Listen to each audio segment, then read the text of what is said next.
definitely stay at it. I mean, there is no easy way for like anything.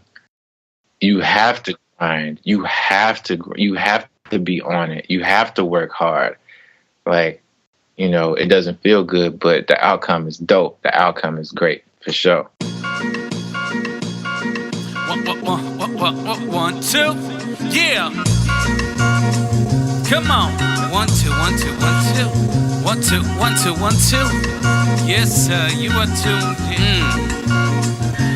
This is for the SB1200, ASR 10s and NPC heroes. This is for the crate digging, loop getting, sound manipulators, the Fruity Loop reasoning machine innovators that pump the bass and frequently freak the kick in a stand till it slaps in your speakers. The sound providers that make sure the song is tight. Shout out to the producers, beats grinding live. Shout out to the producers, beats grinding life.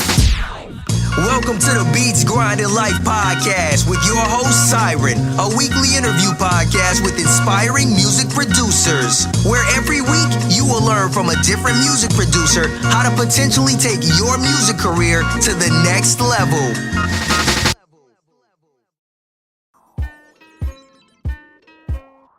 What's up, Beat Grinders? This is another episode of Beats Grinding Life. I'm your host, Siren, and I'm grateful that you guys are tuning in with us today because we have a special guest with us, Theory Hazit. Yo, what up, though? Yo, Theory Hazit is an artist, producer from Winchester, Kentucky, now residing in Portland, Oregon. He has released several albums on his own, including Bless Your Food, Halftime Show, Extra Credit, and many more. He is an iStandard Producer Showcase winner, and his production credits include Redman, Kokaine, Symbolic One, Illmaculate, Onry Ozzborn, Braile, My Brother Libretto, Jabee, and many more. Yo, what's up, Theory? How you doing, man? Yo, man, doing well, man. I can't complain, really, you know. So, you know, God is good. Yes, indeed, man. Yes, indeed. Just been working. Okay. know. Yeah, we expect that from a producer like you, man, that has the credits that you have, man, to continuously be working, man. Yeah, man. I'm definitely staying busy, and I get into other things too, you know. Right. Well, that's so. Well, yeah, man. Well, that's what's up, man. That's dope, man. You know, I just read a brief intro on you, man, but why don't you just expand a little bit more on who you are so that the Beat Grinders can get to know you a little better? Okay. Well, I'm more of a multimedia type of person, you know what I'm saying? Like, I actually see the sounds that, you know, I put together. Dope. And so I like to create visuals for it, you know. Mm-hmm. Whenever I you know, like to do because I'm a filmmaker, and so whenever I put like films together, I like to put the sound, I like to put the feel, I like to put the feel and the actual sound and the sight together, so you have that same feeling when you watch and as you're listening. Nice. You know what I'm saying? It's just something that I'm like experimenting with, you know what I'm saying? So I'm, you know, as every beat maker and producer should be doing, is like mixing their own stuff. Mm-hmm. Or just, you know how to mix your own stuff. And so, you know, that's, you know, I'm mixing, I'm filming, I'm creating. I stay creative. You know what I'm saying? Okay. Like after I'm done with this, like I'll probably go like paint something. Like seriously. Wow. Like, you know, I'm just like multimedia. I like to just stay in creative mode. You know what I'm saying? Yeah. Like, just one thing. You know what I mean? Definitely a creative, and you're not limiting yourself either. For sure. You know. So yeah, man. That's me. You know what I mean? Mm-hmm. Like. Well, man.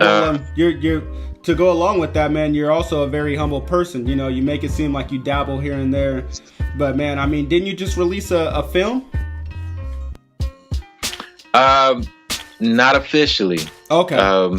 See, I was attending the Art Institute, mm-hmm. and I graduated from there, and that was the final project was my film, and so I released the film, and it's called Distorted, mm-hmm. and it's about a young lady that that's struggling with mental illness. It's like the beginning stages for her, as far as like mental illness, and it's almost I try not to do a musical, not really, but you know, because I just like musicals.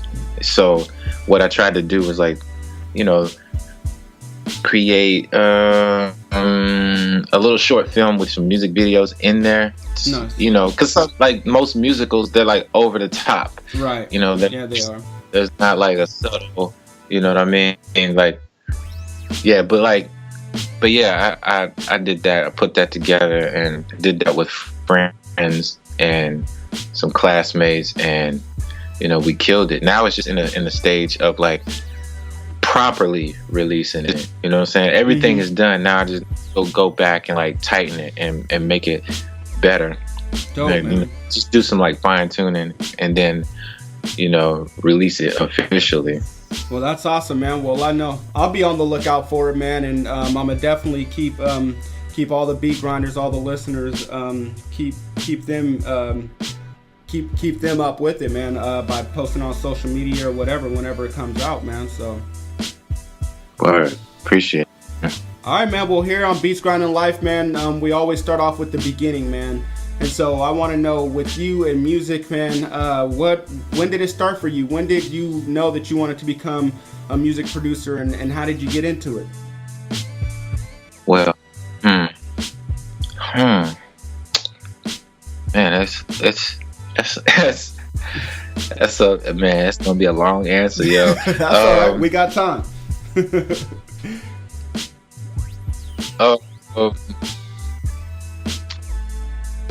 I think, I mean, you know,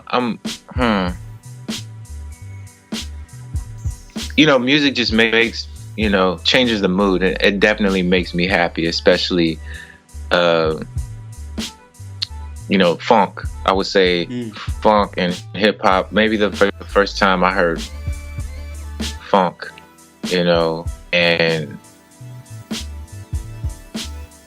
then actually see somebody rap for the first time. I think it wasn't until I saw somebody the same age as me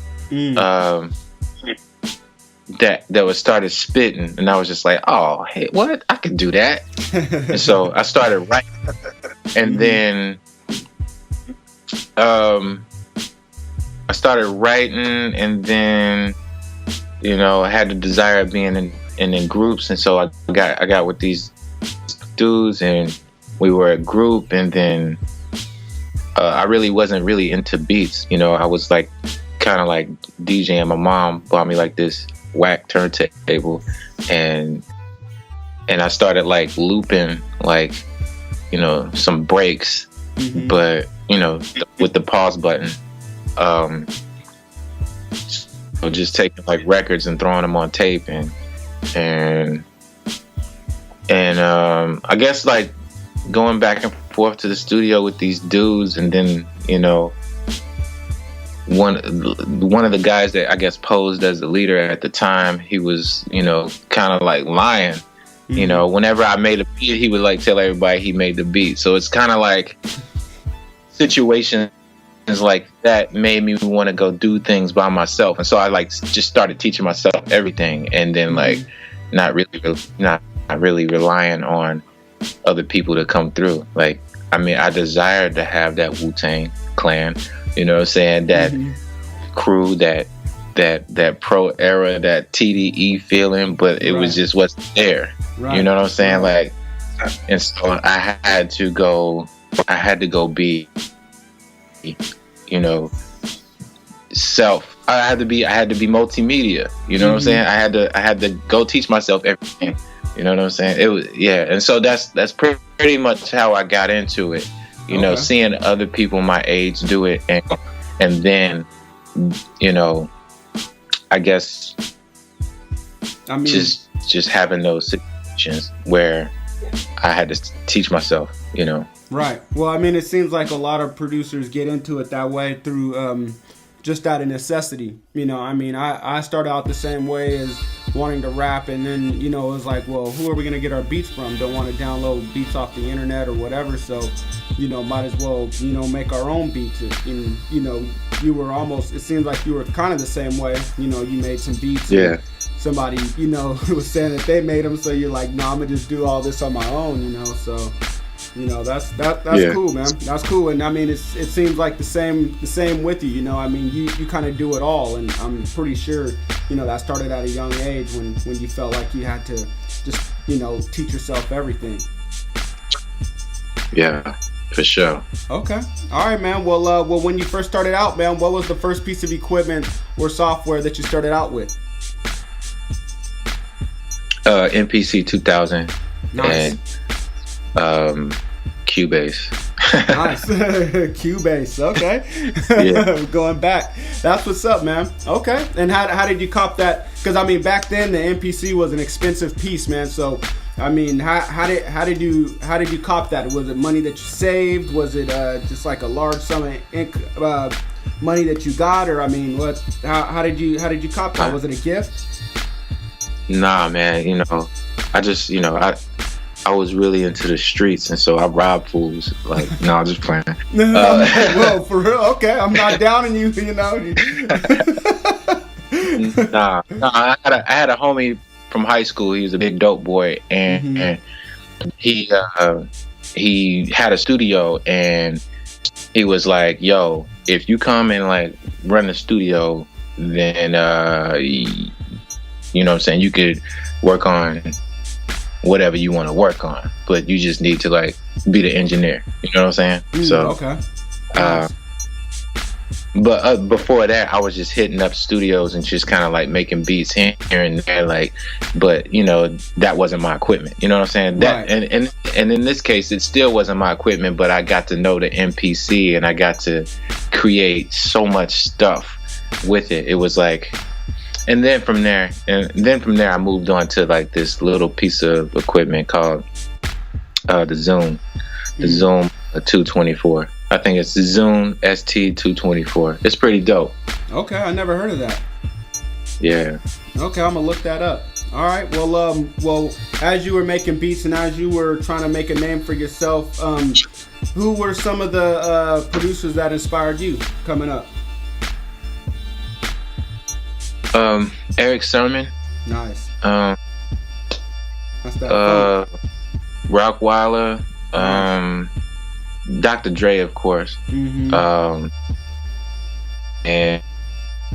man, at the time I was making out Jay Dilla, like Jay Dilla was a heavy influence, and I didn't even know who he was. I was just like, I was really into the artist that he was producing. So right. It was like Farside, it was Common, it was Dilla. It was a Tribe Called Quest, and I was just like, oh, I love this sound. And so like I was like definitely inspired by him and High Tech. So it goes just like that. Eric Sermon, Rockweiler, you know, Dr. Dre, Jay Dilla, High Tech. So that's dope, man. I'm just that warm funk sound. Right. I'm in the same boat with you, man. Dilla inspired me as well, and I really didn't know who he was, you know. I mean, Farside's second album, he did so much work on that, and I fell in love with that album. And Tribe Called Quest, I didn't know that he was in the UMA, but you know, I mean, I loved all of their stuff, De La as well. So yeah, for sure, man. And one person, you mentioned Rockweiler, is funny because, you know, I said this to you earlier. We were in that beat battle together, and Rockweiler was the judge of that. And that was definitely a special moment for me as well, man. That's man. Okay. All right, man. Well, you know, here on Beats Grinding Life, man, you know, we're all about having a good time, a great time, but we know, you know, music is not all about the good stuff, man. There's always going to be hard times in this music industry. And so I want to know, man, if you can tell me about a major setback or failure that you've had coming in this game that you were able to bounce back from, man, that'd be great. Maybe we can learn from that. Man, yo. It's many. No. Hey man, almost everyone says that. Like, you want me to just pick one? It was like I guess a low point where I just lost everything. Like I even had like roommates like bail on me, and it was all around the same time, and so roommates bailed on me, car broke down, lost a job. It's all happened around the same time, and my landlord was hella cool, but you know, he was a savage. Like he ran the streets, and what kept him from running the streets during that time was he was in a really bad motorcycle accident. So he was cool. He was humbled by that, but other than that, like, dude was like pretty feared in the hood. You know, he was dog in the hood. Like that was my land.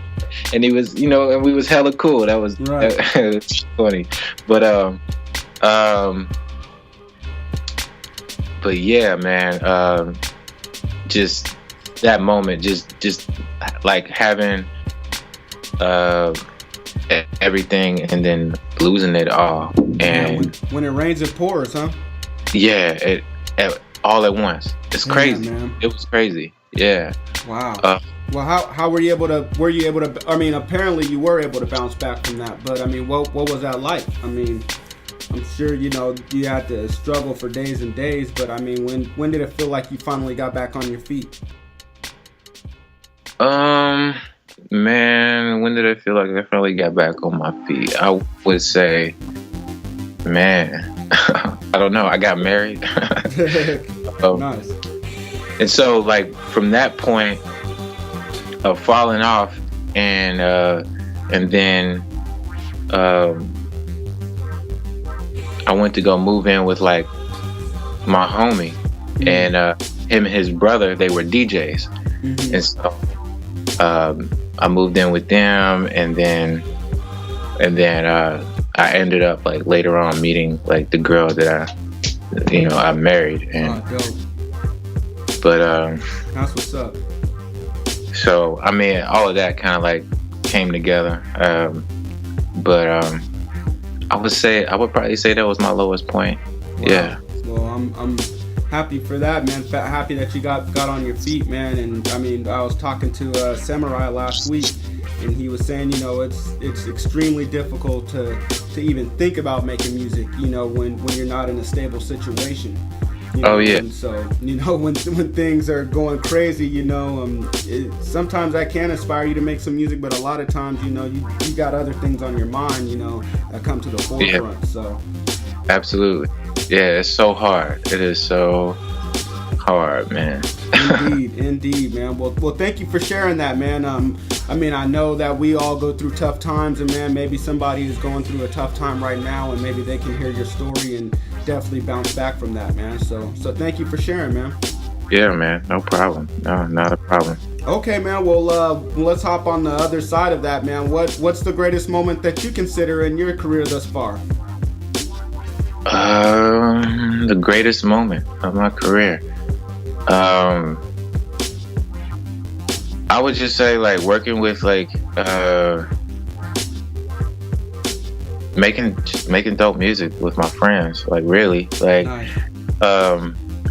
Like I mean, definitely I did like meet Redman. You know, I met Kokaine. You know what I'm saying? Like, and just to get like, you know, messages and emails and texts like from like dudes like I grew up listening to saying send me something, or like, yo, you dope, like, yo, I'm gonna record this. And even if nothing happens, like that's dope. I mean, that's like it's almost like you're on the right path. I'm like, oh, I could die now. That's just how but I know I haven't really hit my greatest achieving point. So my greatest achievement. But I mean, with all that, you know, being said, I would say like my greatest achievement is just being able to like hit up the homies and make something dope. You know, just because not only is your close people like accessible, but you make dope stuff too. You know what I'm saying? Y'all family. There's a union. There's a bond. There's a relationship. I'm just getting to know like Redman, you know, and we've shared like some stories with each other about like our kids and stuff like that. But I don't know him. You know what I'm saying? I don't know him like I know my dude that I could just hit up and we could just like knock out an album. Just cut, you know what I'm saying? Right. Yeah, for sure, man. So just being able to like, you know, hit up the homie and make stuff. So that's what's up, man. That's a great feeling, man. When you surround yourself by other musicians that you're inspired by, you know, and you guys can make dope music together, man. That's what's up. Okay, well that's great, man. All right, man. Well, you know, here on Beats Grinding Life, man, we're all striving for greatness. You're just about there, man. You're definitely on the path to greatness, man. And so, we want to know, what do you do in a typical day? That way we can mold our day, kind of around what you do and just, you know, become the type of artist that you are. Yo, the rest of this interview is about to be boring because I don't do nothing. Like, I'm by myself a lot. I can tell you what I've been doing lately. Like, lately I've been going to meetings, you know, meeting with different people, you know, like, and so the typical, I would say, day seriously would be, you know, going to and fro, meeting about a video, whether I'm shooting a music video or a documentary or somebody's Kickstarter video, and then coming back home and preparing to like make some more beats and just always creating. I'll always have stuff to do. I have stuff on my laptop that I need to finish, but I'm always doing something. That's dope, man.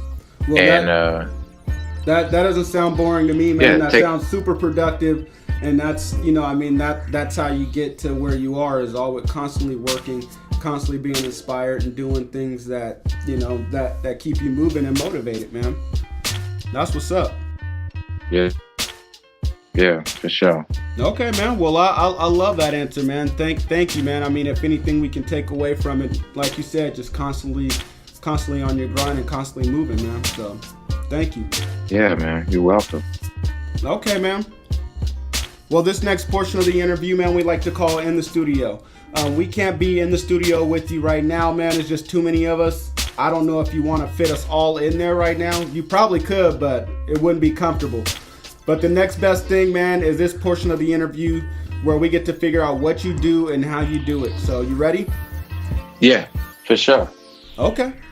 All right, man. Well, what do you do when you first start crafting beats, man? Is there a set ritual? Do you like to turn the lights on, smoke something, have a drink? Is there anything that you like to do?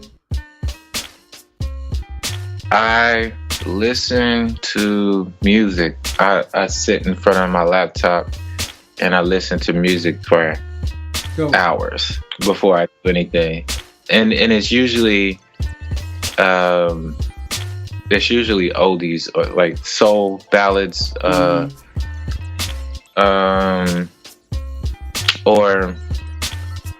or you know, just like soul music from different countries.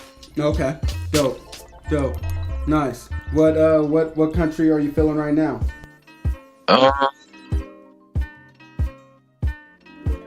I would say lately it's been Sweden.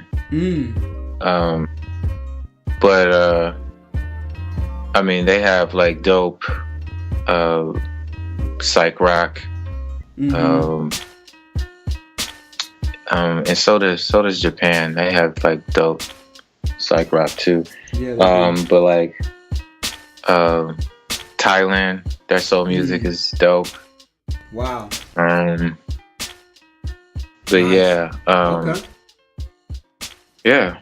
Well, yeah, that's what's up, man. So I'll take it a little further. What do you do when you first start making a beat? Do you start off with your drums? Do you start off with your sample?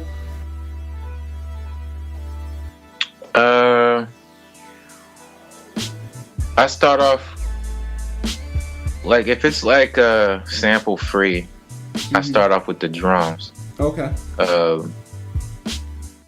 But if it's like if there's like a song that I'm about to flip, if I'm chopping up a sample, I start with the sample first.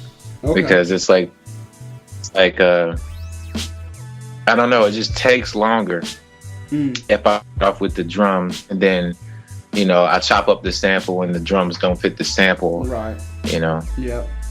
So I definitely go chop up the sample first and and then I go find the drum sounds that fit, so. That sample, right. Okay, that's what's up, man. All right, man, what's a not so secret weapon that you have in the studio? Not so secret weapon. It's probably the turntables.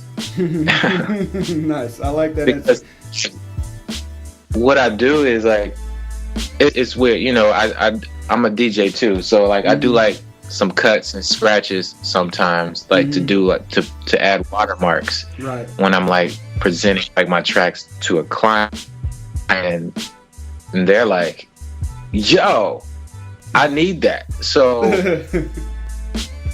isn't that a part of the song? You're gonna keep that in the tracks when you send the session? Like I was like, what? Like, dude, I use that as a watermark. Like, I mean, you can use it if you want. Right. What did you just cut up? What is he saying? Like, yo, that's dope. I'm like, okay. Wow. That's awesome, man. That's awesome. I mean, as we're going further along in this interview, man, I'm just starting to realize there's not much that you don't do. I mean, you do it all, man, as far as being creative, man. I love it, man. That's awesome. All right, man. All right, man. Yeah. No, thank you, man. Thank you for inspiring, man. That's dope, man. All right, man. What equipment and software do you currently have in your studio? What's all in your arsenal? Logic, Machine, Ableton Live. I use Ableton Live the most. Okay. And Pro Tools. Nice. Okay. So you have a few DAWs that you're working with. Do you use each DAW for different things? Like there's one. Yeah, Pro Tools for vocals. Nice. A lot of people say that. I use like Ableton for everything though, even film. Like when I'm applying sound to a film. Anyway, I don't create in there, but like, so I use it for vocals too, and creating beats and stuff. So I do a lot with Ableton. That's awesome, man. So what are you doing in Logic? I used to do the same thing, create beats and lay vocals. I haven't used Logic all the time. It's just here. You know what I'm saying? Right. The last time I used Logic, I recorded a verse in 2015, I believe. Yeah. Okay. All right. Yeah, I recorded my verse. Yeah. All right, man. Well, that's what's up, Beat Grinders. If you find anything that Theory has it interesting that he has in his studio, you can definitely look it up. I'll have it on the website under Theory Has It show notes. All right, man. Well, this next portion of the interview I like to call In the Mix. We're going to speed things up just a little bit. It's rapid fire. But if you need to take your time to thoroughly answer a question, man, we will allow it. So please do. You ready? Mm-hmm. All right, man. Do you prefer making beats with samples or without? With samples. Okay. What's your opinion on selling and leasing beats online? Don't do it. No, I'm just playing. Sell the beats. Know your worth. Nice. No leasing though. Okay. What's a plugin that every producer should have in their arsenal?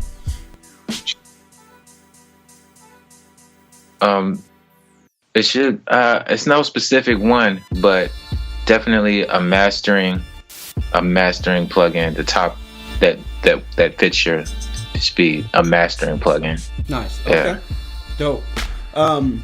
Do you have, well, first off, is there a mastering plugin that you use that you prefer over any other one? No, I'm always trying different ones. I know that I would say this for, like, I guess instrumentation. There's Surge. I don't know if everybody knows about Surge, but it's a free plugin, and it has all the synthesizer sounds. I like that. I really like that plugin. It's free. It's it's called Surge. So, yeah, it's dope. Okay. Do you have a book that you think every producer should read? And it doesn't have to be music related, but it can be.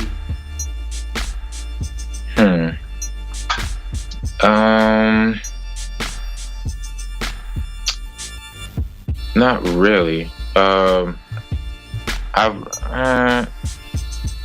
Anything that has something to do with taking care of yourself. Like, I'm really vague. I've just read a book that I go back to reading it every now and then, but it's about, like, just taking care of your teeth. Taking care of your what? But then taking care of your teeth. Oh, okay. You know what I'm saying? Right. But it takes care of your bones. It tells you what kind of foods to eat and what not to eat. And attacking the problem within, actually healing tooth decay. Like, it's crazy. A crazy book. Like, that's dope, man. What's it called? Because I'm interested, because your oral health is very important to the rest of your body as well. Yeah, for sure. And it affects the whole body. Yeah, it does. But I don't remember the name of it, but I could text it to you. Okay. Yeah, no doubt, man. Thank you. Yeah, I'm definitely interested. Yeah, it's an ebook. Okay. All right, man. Well, do you have an internet resource that you use that you think every producer could benefit from? And when I say internet resource, I mean like a mobile app or a website.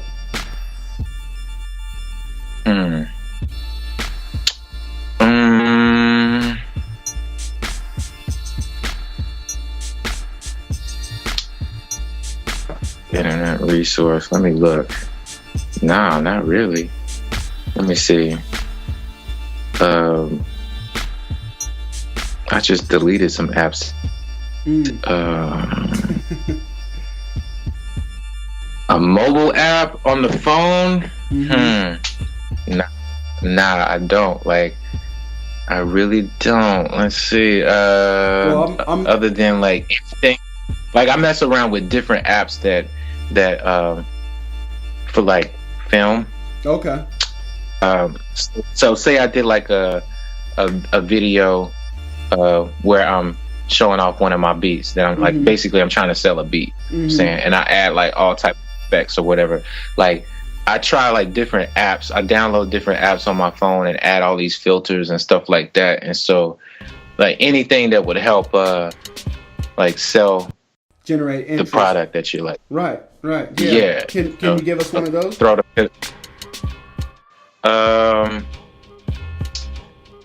let's see.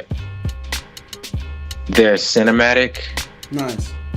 That's a dope app. And I don't know if people know. Let me see. Let me scroll through my phone.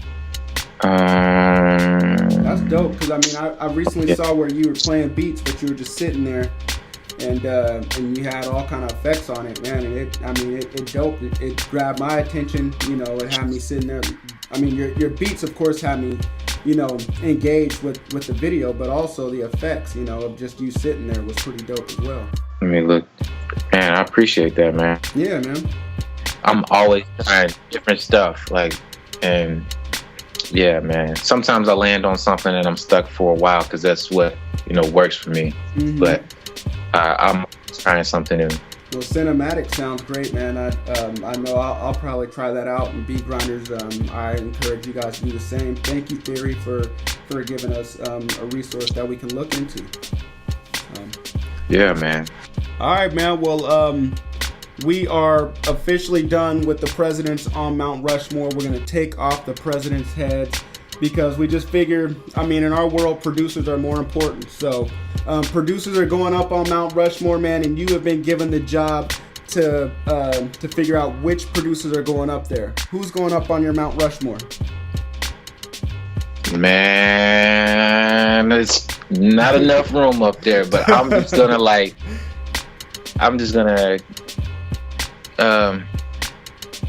gonna be honest, man. Like, yep, that's all you can if do. I could put everybody up there, man. You got 4. All right, I gotta say Eric Sermon. Mm-hmm. I gotta say Dilla. Mm-hmm. I gotta say Mad. And who was that last one? Mad? Yeah. Okay. And if I'd probably have to split Dr. Dre and DJ Premier in half and make them one. Okay. That's what's up, man. All those guys deserve to be up on there. Now I think we'll make an exception, man, and yeah, we don't gotta split heads, man. We can fit all 5 of them up on there. They all deserve to be up on there, man. So that's what's up, man. So okay. Hey, Eric Sermon, JD, Matt Webb, and Dr. Premier. Yep. Dr. Premier. I'm loving that, man. I'm loving that. I mean, I can't argue with that. I mean, those are probably producers that I would probably on a certain given day I would probably go with those as well. So that's what's up. They've all influenced me in some way. I'd give Timbaland like honorable mention. Okay. Like, nice. for sure. Nice, Yeah. man. Okay. All right, man. Well, I want you to imagine that you just woke up from a perfect studio session. And in that studio session, you have one artist, one co-producer to go along with yourself, one engineer, one random person. Who are those 4 people in the studio with you? That'd be I'd say the artist would be Chaos. The engineer, the producer would probably be Flying Lotus. Wow. Okay. The engineer, man, it'd be dope to have like Rick Rubin. Nice. Yeah, it would. Nice. Okay. And you said one random person. Yep. You know, it doesn't have to be an artist or anything like that. Nope. It can be, Random but it doesn't person. have to be. All right, I probably the random person would be like I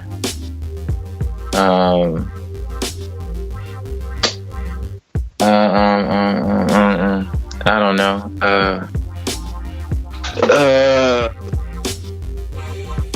Probably Rosario Dawson.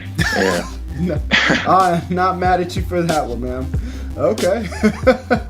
that seems like yeah, that definitely is random, but it definitely makes sense. I understand that one for sure. So Chaos, yeah. Flying Lotus, Rick Rubin, Rosario Dawson, man. Those 5, yourself included, man. Definitely, I can definitely see a really ridiculous tight song coming from that, man. I'm just now getting into Flying Lotus a lot, man, and I'm definitely a fan, and I can see where you guys' style would definitely mesh together, man. So that's what's up. Yeah, for sure. Okay. All right, man. Well, I want to know what's your favorite song that you've ever produced. I know you got a ton of them, man, and but I'm sure you got a favorite one. I don't know if it's out yet, but I'm serious. Like I've been working on it. Okay. Like I've been working on this joint with Redman, and I didn't like the beat too much. But then after he put his vocals on it, I was just like, "Yo, this is kind of," he turned it out, and so right. Okay. But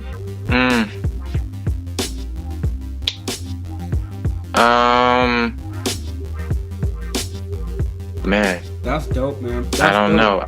I mean, how many times does that happen? Yeah, I'm sure it happens a lot where there's a beat that you're really not feeling, and an artist picks it, and you're like, why'd you pick that? And then you hear what they did to it, and you're like, oh, okay, I see your vision. Yeah.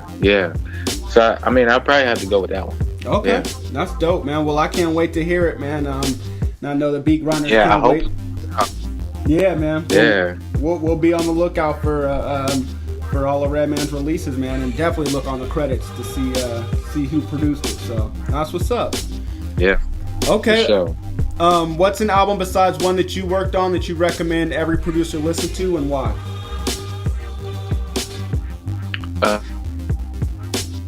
Man, I know this is throwback. This is going back 20 years or so or something like that. But perfect. AT Aliens. Nice. AT Aliens. Okay. By Outkast. Nice. I'm still digesting the album. You know what I'm saying? Uh-huh. The production on that is just pun intended, out of this world. Yeah. Organized noise, man. Organized noise. Their production was not from this earth. It's unearthly. Mm-hmm. For sure, man. And it holds the test of time, too, man. I actually listened to that album last week because I watched The Art of Noise again last week. And so I just been going through a lot of their production and their music, man, and listen to that album. And yeah, man, I can definitely stand by you with everything that you said, man. That album is definitely dope, man. So awesome, man. Thank you for that. Is there a reason why you think producers should? I mean, I guess you probably already explained why producers should listen to it. Just is it just because of the production? Is it the mixing as well, or? Yeah, it's all over across the board, from talent to just their gifts. They're giving you a feeling. Mm-hmm. This is a feeling that can't be duplicated. People have duplicated Dr. Dre. They've copied his sound. Right. You know what I'm saying? Mm-hmm. Organized noise, that sound cannot be copied. The way that they mix, the way that they just get zone, and they don't sample. You know what I'm saying? Right. They create everything, and you just I'm studying, yo, do you hear them guitar licks? They don't even sound like a guitar. Right. You know what I'm saying? Yo, man, they're scientists. Yep. Man. That's awesome, not man. Like Dr. Dre or anything like that, but Dre is a genius. Yeah, Dre's a genius, but so is Organized Noise as well. Yeah, and I've never heard anybody successfully just try to run with their sound. You know what I'm saying? Mm-hmm. The thing too with them is, Outkast for sure, but also with them is they don't have a set sound. Their sound always switches up. You look at every album that they've produced, none of them sound the same. So it's kind of hard to tag along and copy what they're doing because they're always on to the next thing anyway. So. Hey, yeah. All right, man. Well, Beat Grinders, if you guys haven't heard AT Aliens, which I recommend you do, please go on Beats Grinding Life website under Theory Hazit show notes. I'll provide a link for it there and you can check it out. So, okay, if you woke up tomorrow, man, and you lost everything that you had except for your knowledge and $1,000, what would you do in the next week to restart your career? When I say everything, I mean your equipment, your contacts, all the people that you know that you made music with. You're just starting out young, or you're just starting out hungry to restart your career. What would you do with that $1,000 in your knowledge? Hold on. Do they still know me even though I lost the contacts? Nah, you're pretty much you're pretty much just on a whole new planet, identical to Earth. So you're pretty much just restarting everything. I still have the same family though, like my dad, my mom. Yeah, we'll give you your family. Okay. Because my dad lived in a crib all by himself in Atlanta, so I think I'd just take that money, travel to Atlanta, and stack my paper, and just come out on top again and hit up the A3C one time. There you go. Okay. Okay. So in order to do that, you got to at least go to the showcase, right? Yeah. See, that's the thing. Like if I'm gonna spend a chunk of money traveling to him, so I'm gonna get back. I'm gonna get to Atlanta, right? Probably with, $700, right? And my dad is cool. He gonna let me do my thing and stack my paper, do whatever I need to do to stack my paper. Okay. And yeah, man. And get it up and get popping and just go back to networking. Nice. Go back to. I mean, and that's the thing about being home. My bad, man. I kind of confused A3C with the Beast of the Beats, man. So I completely understand where you're coming from, man. A3C now, you definitely network, and so I'm sorry about that. Oh yeah. Oh yeah. Don't they have a? Yeah. I know iStandard has like a showcase there too. Yeah, they do. Yep. But yeah. Okay. Yeah, man. Yeah, A3C for sure. That's what's up. Do you make many trips down to Atlanta since your father lives down there? No, I don't. It's been 4 years since I've been down there. I mean, I've been down there like for layovers, but right. Okay. No, yeah. All right, man. It's been a few years. Well, yeah, man. Well, thank you for that answer, man. The reason why that I ask, and I know it sounds so weird, and I always throw people off guard with that, but there are some producers that have lost everything and they're trying to figure out how to bounce back. There's also people out there that are wanting to know how to get into music production, so figure this is just a way for an experienced person like yourself to just kind of let them know that it's not too hard to get into. So if it was any different, like, because there's like, if I was actually alone, though, like I didn't have any family, because there's people out there that don't have like that opportunity to like just to do that, just get up and go live with family. Right. I would say like get a crib, and I would use that money to get a place to stay or something, and then get a job, and it's a matter of like starting all over. Like that's the real answer. Like if I didn't have that, right. If I didn't have homes, if I didn't have family, like I would definitely have to start over, and I would just write my ideas down as they come, even though I'm not going to be able to like hop in the lab and just create. Right. You know what I'm saying? Right. That's dope, man. That's awesome. I mean, like I mentioned him earlier, but past Beast Grinding Life guest Samurai said the same exact thing. For this answer, you have to be stable in order to even think about creating. So and you just said it. Get yourself a place to stay. Get yourself a steady source of income, so you don't got to worry about those things, and you can create. So that's what's up, man. Well, thank you for that answer, man. Appreciate that, man. Yeah, that's the real short answer. Yeah, that's the real answer. So, okay, all right, man. Well, I want to know to you, man, what does legacy mean? And also, when it's all said and done, and you have to put the beat machine up for whatever reason, I don't see you ever giving up music. But when your career is done, man, what do you want your legacy to be? It's just, legacy to me, first of all, means like just leaving something behind for your people, leaving something behind for the people to eat off of and to add on to. And so,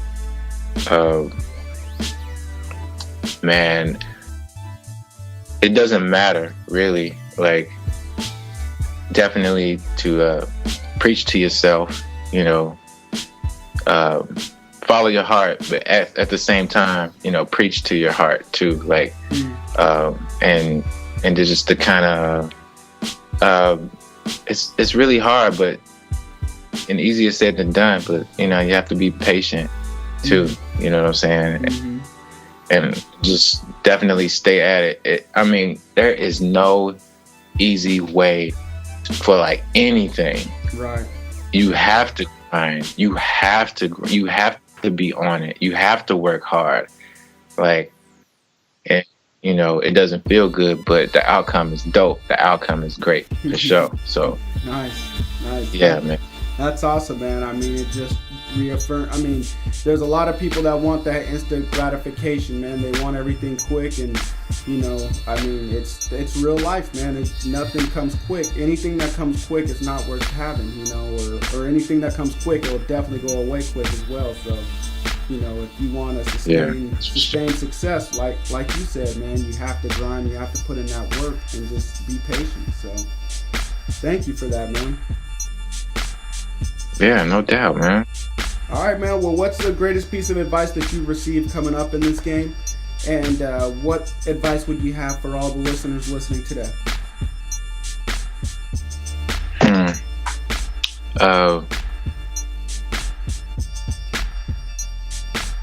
I would say, you know, what you just said, you know, about the instant gratification. Mm-hmm. I mean, don't be so caught up on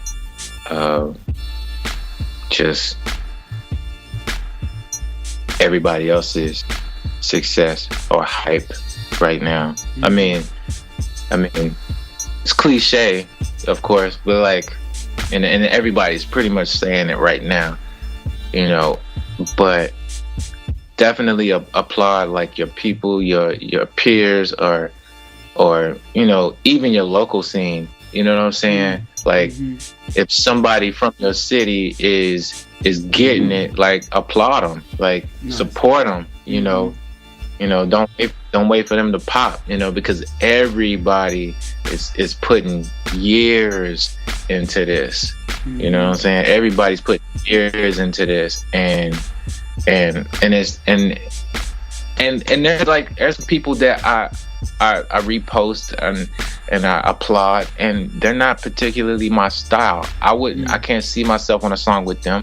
You know what I'm saying? I can't even see myself doing a beat for them, but I love what they're doing and doing it, and you know, we can be in the same room and we can eat dinner together, whatever. You know what I'm saying? I like seeing them get it, you know. So I would just like, you know, just supporting each other. That's the best thing to do. Like, even if you don't rock with their style, you know what I'm saying? Yep. So that's what's up, man. Yeah, man. That's you know, it's gonna advice. come back around. Yeah, man, that's great advice. You know, I mean, just regardless of who it is, you know, whether it's your genre or subgenre of music or not, you know, or it doesn't even have to be music. Just congratulate people. That goes a long way. Right. People are gonna remember that too. You know, if you just give them a pat on the back, you know, it doesn't take anything to do that either. It doesn't take much effort to do that, and people are gonna remember that for a very long time. So that's what's up. So it's definitely. It's about stepping out of your comfort zone too. So I mean, that's another one. Like, just stepping out of your comfort zone and I mean, if you're comfortable all the time, man, I don't know, man. I don't think people grow that way. Right. Yeah. You know. Yep. So true. But yeah, sure. Well, thank you for both of those pieces of advice, man. I mean, they definitely resonate with me, man. I mean, I can definitely take your advice and definitely apply it, you know, especially the second one, you know, getting out of your comfort zone. I've been very comfortable for too long, and so I'm definitely going to apply that, you know, in everything that I do moving forward. So thank you for that, man. I appreciate it. Yeah, no doubt, man. Okay, man. Thank you. Yeah, man. Yeah, no problem, man. You know, we've come to an end, man. This has been a great interview, man. Definitely want to thank you for coming on, man. But right now, I want to give you the opportunity to give any last words to the listeners. Let them know what they should be looking out for with you, what they can listen to that you've already put out that you want them to hear, and how to contact you if you want to be contacted. All right. Well, you know, let's see. The Perceptionist album is out. That's Mr. Lift and Acrobatic. You know, I have some production in that album.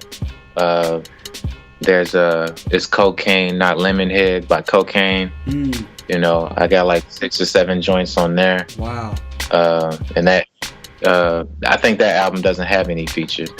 But the one he put out before that, which was last year, you know, I have like same amount of joints on there, like 6 or 7 joints on there, and it's loaded from Exhibit to Short Chop, Dog to Battle Cat, like it's loaded. Damn. But then, you know, there's Redman. There's Redman, you know, put out Mudface a couple years ago, and I got a on there. So look out for Muddy Waters too. I got like 3 joints on there. Dope, man. Okay. And I'm on Instagram. You know, it's not on Instagram. I'm on Instagram. Theory has it. The E is a 3 though. Nice. Okay. Well.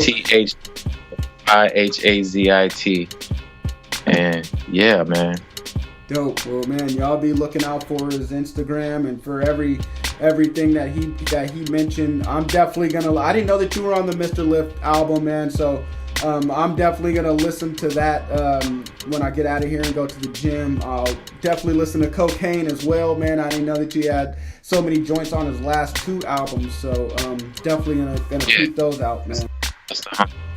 Yeah, that's Big Unk for sure. Like for real, that dude calls me up and we talk about everything. Like he's such a good man. That's what's up, man. And definitely be on the lookout for Muddy Waters too. I'm gonna, man, Redman, my, if not number 1 favorite rapper ever to me, number 2 behind Nas. So I'll definitely be on the lookout for that, man. So man, I'm just happy that you know, someone from Portland, from my hometown, is blessing him on Muddy Waters too, man. That's awesome. That feels good to me, man. Yeah, for sure. Well, absolutely, man. Same. What's that? No, I was just like same here. Like I'm just kind of like tripping about it. You know what I mean? Like I bet, man. Well, Beat Grinders, you guys, thank you for tuning in to another episode. Really appreciate you guys. If you found this show of value, which I'm pretty sure that you have, please share it on Instagram, on Insta Stories, and just tag me and Theory Has It so that we can both check it out and see it. Also, rate and review this podcast on iTunes and give us a like on SoundCloud. You guys know how it goes this week. You've been mentored by Theory Has It. So you guys consider yourself lucky. Take all the information that he gave you and man, just run forward with it. Keep making beats. Stay on your grind. Live life. And you guys know how it goes. Peace.